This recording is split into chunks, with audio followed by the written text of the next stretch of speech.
Hi all, I'm Al Deldegan, the creator and producer of the Libby podcast. This 100% volunteer-run show was born out of the Rainforest Alberta movement and features incredible people who are leaders, innovators, and have big ideas.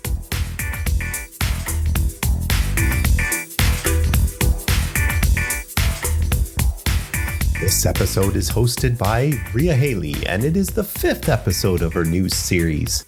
Today, her guest is Stina Brown. Take it away, Rea. Hi, everyone. I'm Rea Hailley, co-founder of New Idea Machine. We help businesses save 30 to 50% on subscription fees with custom app development. Welcome to 5 questions and 1 wild story, fempreneurs to watch for. Today's fempreneur to watch is Stina Brown. Hi, Stina. So excited to chat with you. Hi, Rea. Good to be with you. All right, Stina, you ready? We're going to dive right in. Sounds good. Okay. What do you do and why is it important? Oh, I love this question. So I'm basically a trust builder. So I work with organizations to time travel to the future and to discover the world that they want to create. So we start with some deep inquiry questions. What do they know? What don't they know? This is for executive directors, CEOs, chairs of boards. There's usually a scoping team for a collective of some kind. So I've called my company Enact Collective, and really it's about enabling artistry, clarity, and trust for the collective. So if I zoom way out, the collective is broadly the world, making the world a better place in some broad way. But essentially, it's usually with nonprofit leadership to accomplish something for the communities they serve. So it can look like all different things, but that's the gist of it. I think we can all use a little bit more clarity in our lives. Oh my gosh. That is actually the single most requested goal of any session I do. Anytime I ask a group of people what they hope to leave having accomplished, almost inevitably in every session, at least a number of people say clarity. I think in a world that's so uncertain these days, we're all craving some clarity for sure. Yes, no kidding. In every area of our lives, not just our businesses. Every area. That's right. Yeah. And what surprised you about becoming an entrepreneur? Oh my goodness, what surprised me about becoming an entrepreneur? I think at first it was just the amount of communication that was required to help people understand what it is you do. I remember someone said, people won't remember what you said, they'll remember how you made them feel. And what surprised me was that what I felt really good talking about was something that a lot of people really resonated with. That kind of surprised me. So a lot of my early entrepreneurship was around a service called graphic recording. So this is bringing live listening and visuals into a meeting to really document and democratize a space, to ensure participation, to ensure making the invisible visible. And I just found it so surprising that people immediately understood the value of that. And so as time went on, those visuals and that artistry really expanded into more what I think of as multidimensional seeing of a space or of a time, and essentially opening people's perception to what's possible, not just visually, but opening hearts, opening minds, and opening possibilities. The other thing I'll say that surprised me was the faith that people put in me so quickly. I really endeavored to be a highly trustworthy confidant and a trustworthy advocate and guide in a session. So designing things really requires someone to put their trust in you. And I was really pleased and surprised at how quickly trust can be built. Trust is one of those things, like I've heard people say, it takes a long time to build trust. And I agree with you sometimes if that's a statement that you would say, but I've also seen instantaneous trust when the conditions are set in a good way. So it's really my endeavor with the work I do to create ideal conditions for people to trust. That part surprised me that it could happen so quickly. Yes, I'm not surprised because I know the first time I spoke to you, I instantly felt that trust. I think you are a very trustworthy person. And we built rapport very quickly. We did. It doesn't happen with everyone I meet, but I certainly do love it when it does happen. So I'm not surprised that people trusted you so quickly, but I can see how that would be surprising to you venturing into entrepreneurship. And regarding your comment of making the invisible, I think you said making them visible, making them feel seen in that meeting room. I think that's so critical. I've certainly been in many meetings where I felt like I wasn't seen. And I often wondered, what's wrong with me? There must be something that I'm lacking. But I've now come to understand that it's not actually, it was never me, it was the environment that was not conducive to allowing everyone to be seen. Yeah, I really hear what you're saying, Rea. There is definitely a role for every individual to play when they come into a space to bring their full presence in this very perforated experience that we have of the world, where our phones are either vibrating or beeping, where there could be any kind of invasive deterrent of our connection to what's happening in the present moment. It's really challenging for people to be fully present, especially in a meeting. So when people come together for a professional setting conversation, they bring everything that they have going on in their lives into that meeting. And unless they have extraordinary sort of focus and concentration and self-discipline, I take it as my job to make the conditions in that space for that conversation so engaging, so caring, compelling, that the person actually defers to being present. So we can do decision making together. But as soon as what you talked about, that inner dialogue of there must be something going on with me, that I'm not being seen, I'm being passed over, there's a huge amount of implicit bias or folks not understanding their places of invisibility in leadership. So if you have someone at the front of the room and they haven't checked their biases, they're not aware of their privilege, they don't understand their impact on other people, regardless of their good intentions, they're going to default to biasing their choices to prefer people who are like them. This is an ordinary human trait that we have to override. So there's a lot of decision making that goes into how to democratize a space, and there's all kinds of techniques for it. I think of it as being fully conscious and fully responsible to create a space that is safe. No one person has the same set of conditions to be safe as another person. And I know lots of folks in organizations are having good conversations about psychological safety. That is paramount in the work I do, and it's paramount in the meetings that I convene and hold. If someone feels at risk or feels invisible or feels unequal, you end up making things worse than they would be if you hadn't even had a meeting. And so I take a huge amount of care in how the space is designed, how the agenda is designed, how people are welcomed in or even invited into that space. And making voices visible on a wall is one way to do that. Also making space for all kinds of different learning styles. So some folks speak and think at the same time. They're very expressive. They've got a lot going on. And as they talk, they become more clear. Others need some really quiet, planned space to reflect, to not be demanded on for an immediate chatty answer. Some people need to have like maybe one talking partner and not be in a big group or a small group. And so there's many ways to balance participation of individuals. I worked with a financial client recently, a big financial firm, and it was a big board and leadership meeting. We were in a beautiful setting, a retreat center off-site. I do a lot of off-site retreats. And there was a lot of pressure, so we knew a lot of people would be jockeying to speak in this meeting. We also knew, it was a 2-day meeting, we also knew that there would be people who were very quiet in that space. I spent a lot of money on Purdy's chocolate coins. So we had these beautiful Purdy's chocolate coins, and everybody got a stack of 5 golden coins. And if they spoke, if they took time in the agenda, they were to spend a coin, move 1 coin from this side to this side, and to be aware of how the coins were moving in the room.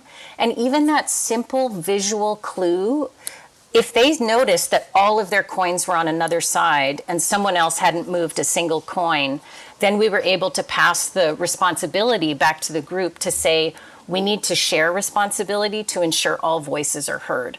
So that's a really important part of the work I do. That's an incredible visual. I can see that being really impactful. You said a few things that I want to touch on. I feel like we could talk about this forever. You said that people are naturally attracted to people that are just like them. And I think that is so true and dangerous as well, especially in a professional setting, because then you have people who think like you and people who act like you. And you end up creating a bit of an echo chamber. And then when you bring in somebody that has different way of doing things, different way of looking at things, then they can rock that boat a little bit and they can be potentially looked at like an outsider, like they don't fit. And I would imagine that person would feel like they don't fit because they don't. They are different. But I've seen a lot of organizations fall into that trap. And I've seen hiring managers fall into that trap as well. And they are just completely blind to it. Yeah, that's right. And it's an ordinary human trait to be blind to it. Humans evolved for thousands of years in tribal groups of folks who were the same. So there's an insider group, there's outsider groups. And I have to give a shout out to Anima Leadership out of Toronto. Shaquille Chowdhury was a real teacher of mine in 2019 with his intensive training around deep diversity is his body of work. He has a book and a set of trainings for organizations that are really extraordinary. You're so right about folks not being seen. And it's really important to say that diversity is a strength. If an organization all thinks the same way, imagine if you went to the gym and you only ever worked out one set of muscles. You would be so prone to injury, you would not be able to conduct yourself in a way that was strong. And having a diverse team of diverse thinkers, people with diverse life experience, neurodivergence, creativity, that's what breeds innovation. That's what breeds resilience. So if you imagine you want to be an organization that can perform, you want to be a team that has a variation on ideas, not just the same old. So while non-diverse teams do work for insecure leaders, because insecure leaders like predictability, there's a huge amount of research that shows diversity is a massive strength on any team. And learning how to work with that diversity, how to create culture together. I've done a huge amount of work on culture within organizations. And there's a quote out there somewhere, and I'm just going to paraphrase it, but essentially, if you don't do anything with the culture intentionally, you're going to get the default culture. And default cultures go back, they set us back into our survival instincts. They have all kinds of telltale signs of insecurity, of lack, of kind of a mindset that's protectionist. Whereas if you have a diverse team, folks who understand a sense of psychological safety based on authentic relationships, you go so much further together than you ever could have gone with a team that's self-protecting, that has favoritism, that's protecting insecurities. And I've seen this time and again. I wrote an article on something that I called high organizational leadership versus low organizational leadership. And in high organizational leadership, individuals in the organization understand that they're working towards a common vision and that they bring all kinds of different abilities and viewpoints and lived experience toward a mission or toward a strategic direction. And if you're so busy protecting your insecurities as a leader, you're never going to help your team reach their maximum goals. It's just never going to happen. Definitely.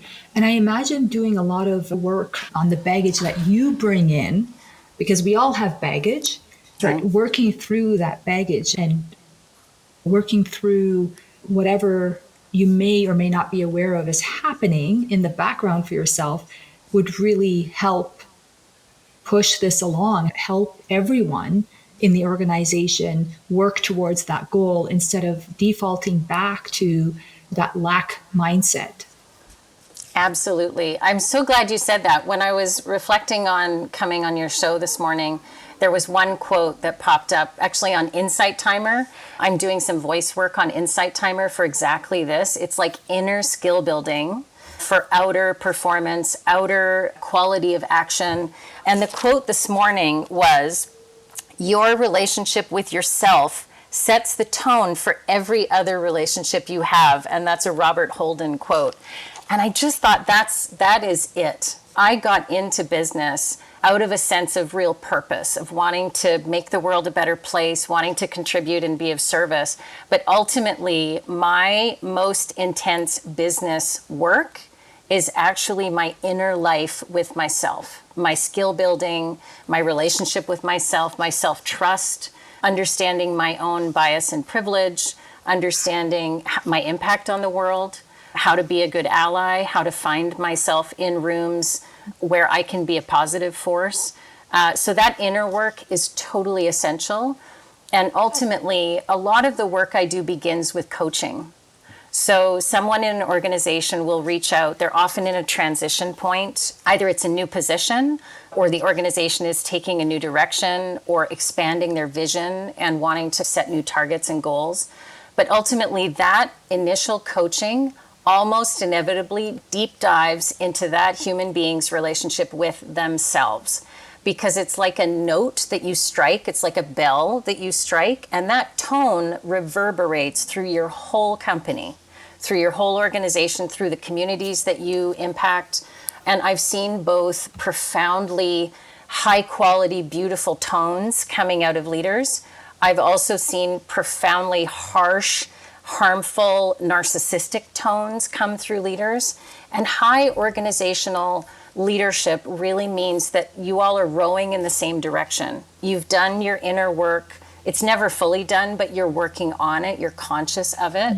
And yeah, I just think what you said is so important, Rea. It's really important that a person understands, who am I?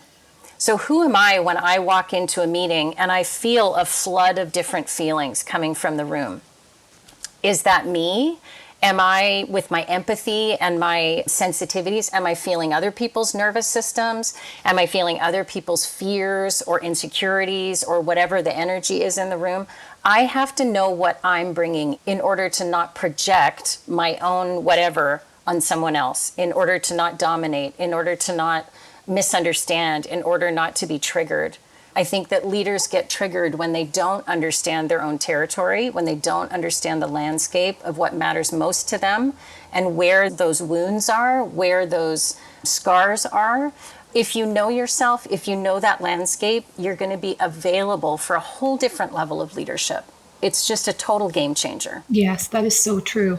I know for me personally, one of my triggers is when I feel like I'm not being heard. That's definitely a trigger for me. So I'm mindful of it and I catch myself and I say, okay, I'm feeling triggered. This is interesting. Obviously, I can't deal with it in that moment, but I put it off to the side and then deal with it later on when I'm meditating or reflecting or journaling, and then explore that a little bit further. And more often than not, there are golden gems in there when I dive into it, that insights that I would have never had I not been aware of it. And so I think it's really important to not label those uncomfortable feelings in a negative way, because it's a message. It's insight teaching us and telling us, you need to pay attention to this. There's something wonderful on the other side of this if you just work through it. Yeah. Totally. Yeah. There's so much in what you just said, Rea. That's a learning edge, right? That's some kind of an edge that you're coming back to, and you're doing that reflection, you're doing that learning. And I wonder, so like in the moment of being triggered, my longtime teacher, Robert Gass, who founded this program called Art of Leadership that's still running, that's just an extraordinary program. He does a lot of work in those programs around triggers. And the thing I hear in my head whenever the word trigger is said is his advice: don't act when triggered. So when you're triggered, your brain is hijacked by biochemical responses that you can't necessarily override and have total executive function firing. It just doesn't work. And so taking space is really good. I heard you say put it off to the side. There's other techniques as well, like putting up a mirror, mentally putting up a mirror in front of you if actions or words are coming towards you that continue to trigger. If you can't leave the room, you can do a bit of a mirroring where you put up a reflection so that energy can't keep coming. Another technique is to become a screen door. So just imagine that it's just blowing right through you. And then finally, when you do get a chance to just take a breath, even 4 to 6 breaths of slow in breath, slower out breath, that will reset your vagus nerve.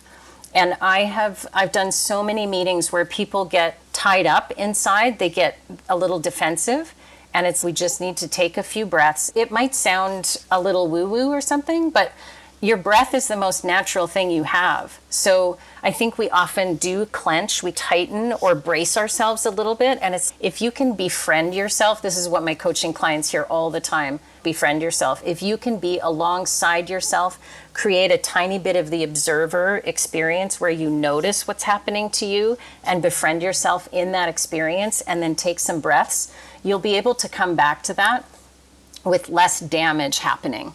So like that whole area of learning is hugely important. And I think workplaces can be really traumatizing spaces for people. People can be made to feel invisible or erased. I was helping with a closing circle, a healing circle the day before yesterday. And one of the words, 2 things kept coming up. Structural racism that was happening to certain folks with lived experience in the circle, and the word erasure. Mm-hmm. So I think what you said about not being heard, unfortunately, it's a common experience for folks to have that feeling. Mm-hmm. So how can we bring more care and witnessing into spaces that are shared spaces where a number of people are trying to accomplish something together? I realized that was different than some of the other folks that I work with, even other women in business. Some folks are really profit driven, and I totally honor that. I love being resourced and all of that's great. But just one of the highest qualities of the work I do is this ethic around psychological safety and the right that people have to be heard. I can't emphasize that enough. Yes, and for me personally, throughout my career, when I have felt psychologically safe and seen, I outperformed my targets and the company's targets. I always have high expectations of myself anyways, and I thought, my gosh, like this is the way it should be, because then you're in flow and everything comes to you naturally. But in places where I haven't felt that psychological safety, I may have still hit my targets, but it definitely came at a cost to my mental health, my physical health, my relationships at home. And it certainly wasn't worth it at all. So I love hearing your perspective on that. Thank you. Yeah, I agree. Totally. Okay. How many times did you want to quit, if at all? And what kept you going? This question. I really had to think about this because I'm not sure I've ever wanted to quit. I'm just not sure that experience has ever been mine. However, and really anyone in my line of work around consulting is going to be able to relate to this. The times that I've taken a leap and invested in creating an RFP, so request for proposal, the times that I've made a proposal, poured intellectual property and time and care and research into it, and then you get a form letter back. It is so demoralizing to not even get a point of contact other than when someone cut and paste an email back saying, we didn't select you for this. Mm-hmm. So I wish there was a better way to do that. I wish there was a way to humanize that, like at least hop on a call with someone and have a conversation. I know people are busy, but RFPs, there's so many of us out there who are really wanting to contribute in such good ways. And so the competition part never really makes sense to me. I'm not a competitive person. I'm looking for the best value and the best fit for both myself and my client. Mm-hmm. But I have to say, what keeps me going is actually the people, the collaborations, the chances that I have to work with amazing people and discover their passion and commitment for what they hope to create in the world. It always comes back to the people and the trust and sort of the surprise at how amazing it is to work together when you get that collective trust going. And there's been countless meetings where I get to the end of a session, like a full day or an offsite or something like that, and people are naturally high. Like it's like an endorphin rush. Yeah. It must be the same as when somebody runs a marathon or gets a big tattoo or something and they're like, your body is just lit up. It's the same in the work I do. So it's not like I'm chasing that experience, but it's the value of having the collaboration and seeing human beings light up and reach their potential. That keeps me going constantly. Yes, it's so rewarding. It's amazing. I love it. What are people surprised to learn about you, Stina? Yes, I love this. I had to think about this. I think probably the thing that people who know me or people who meet me and spend any time with me would be most surprised to know is probably that I grew up in a really small town and went into an early life experience of being a traveling missionary as a Christian. I'm pretty sure that people who meet me now and know me now in the fullness of who I am would be a little bit shocked to find out that. But when you have a desire for the divine, so I grew up feeling totally connected to something bigger than myself. And the expression of that, the only language that my family gave me for that, other than me playing in nature and being constantly like on the land and in the trees and in the water and catching animals and playing with all kinds of animals. I used to want to be a veterinarian. It was so much part of my DNA. Other than that, the language around divinity or devotion was Christian language.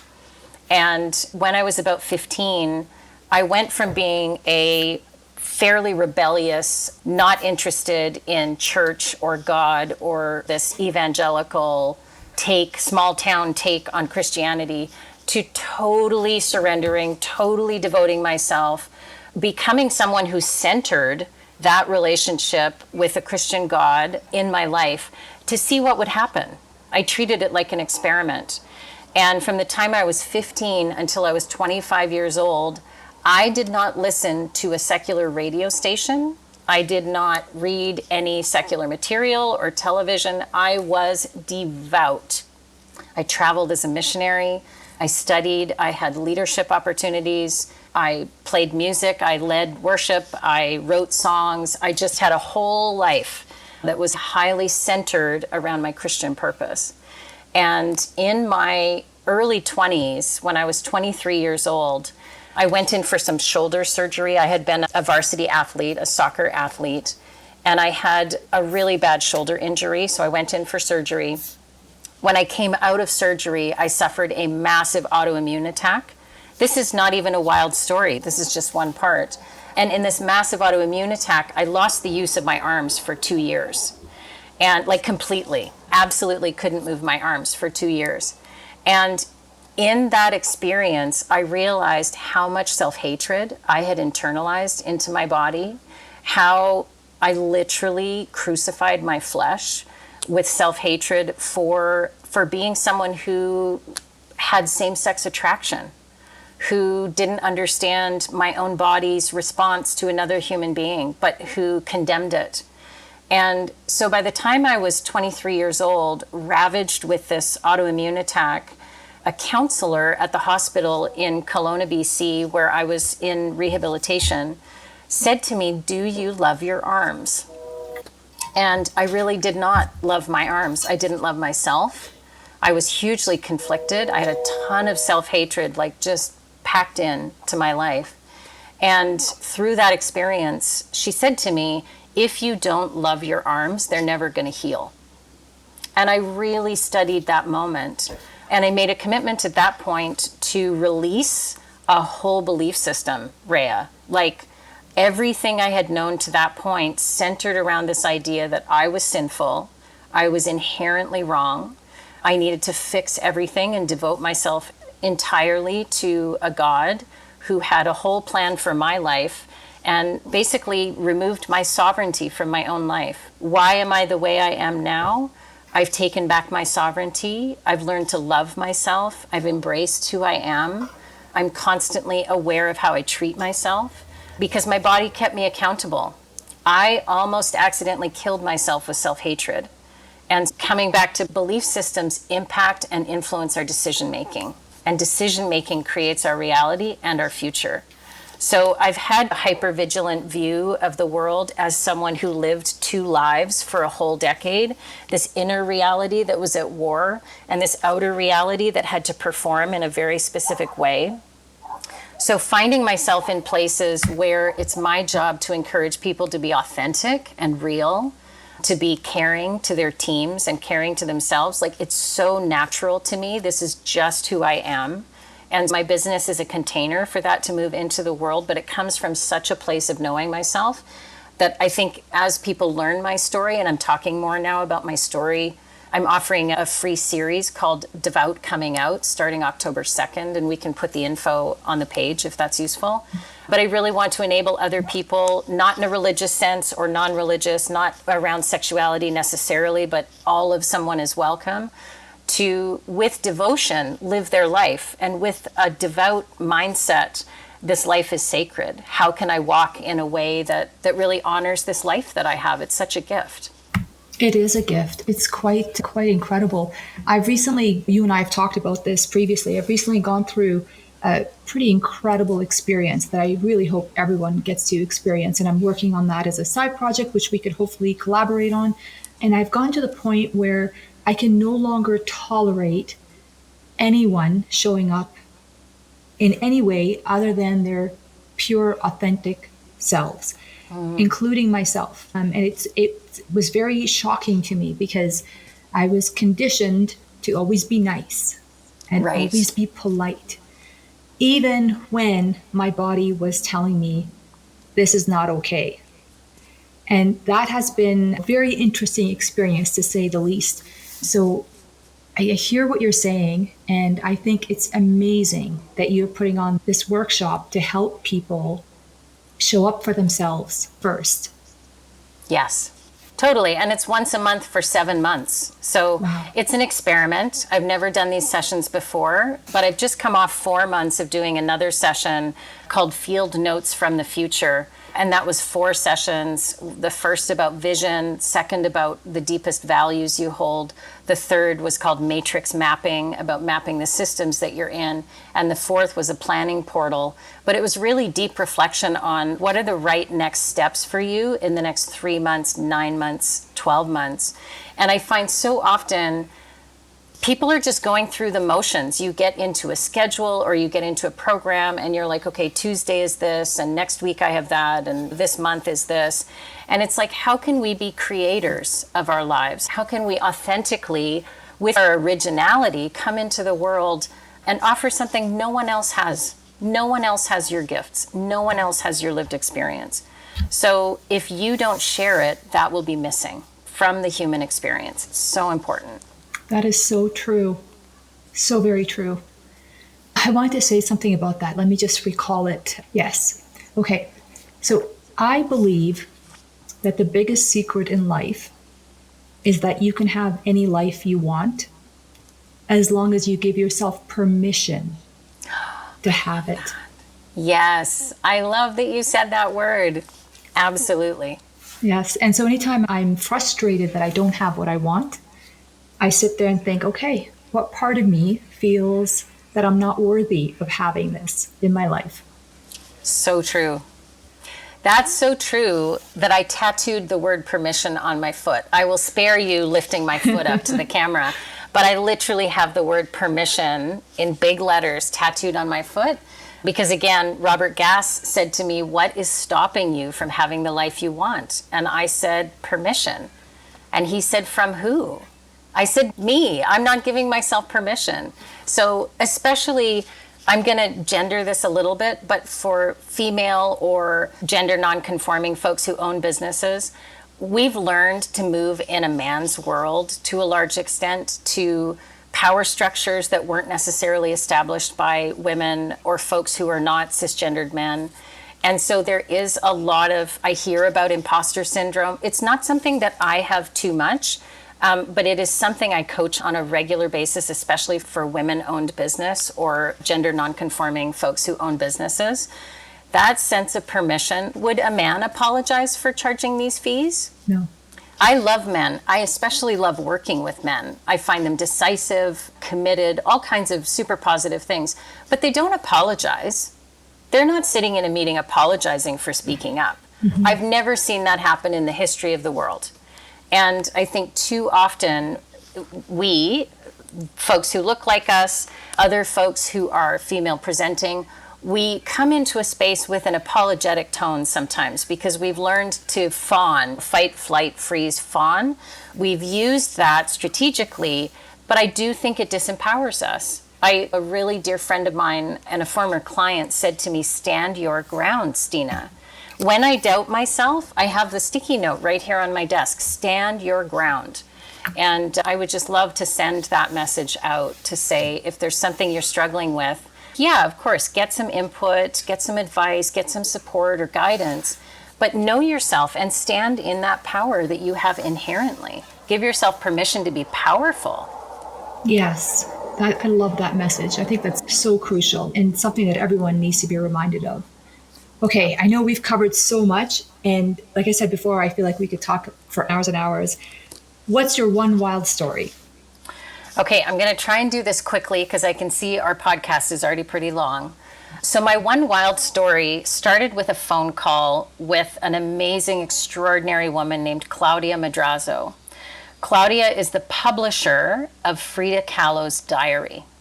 So I worked on a project with Claudia in 2014 and 2015 called the Academy for Systems Change. And she came back to me in 2017 and she said, I'm thinking about doing another publication of Frida Kahlo's diary. But what I want to do is design a workshop for women to work with Frida Kahlo's diary and come up with a whole bunch of activities so that every person can have their own individual Frida's diary experience.